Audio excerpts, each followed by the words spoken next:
அம்மனுக்கு செவ்வாடை கட்டிக்கொண்டு மஞ்சமுக மங்கையரின் கூட்டம். பாளையத்து அம்மனுக்கு செவ்வாடை கட்டிக்கொண்டு மஞ்சமுக மங்கையரின் கூட்டம். 14 வாரங்களும் கதி என்று வந்தவர்க்கு பாளையத்து காவலுண்டா. இங்கு மேல் சாதி கீழ் சாதி பேச்செல்லாம் அம்மனுக்கு கோபத்தையே உண்டாக்குமாம்.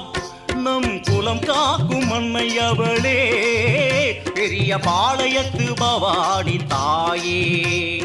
பாளையத்திலே பெரிய பாளையத்திலே வெப்ப இலை ஆடை கட்டி ஆடும் பெண்களே. பாளையத்திலே பெரிய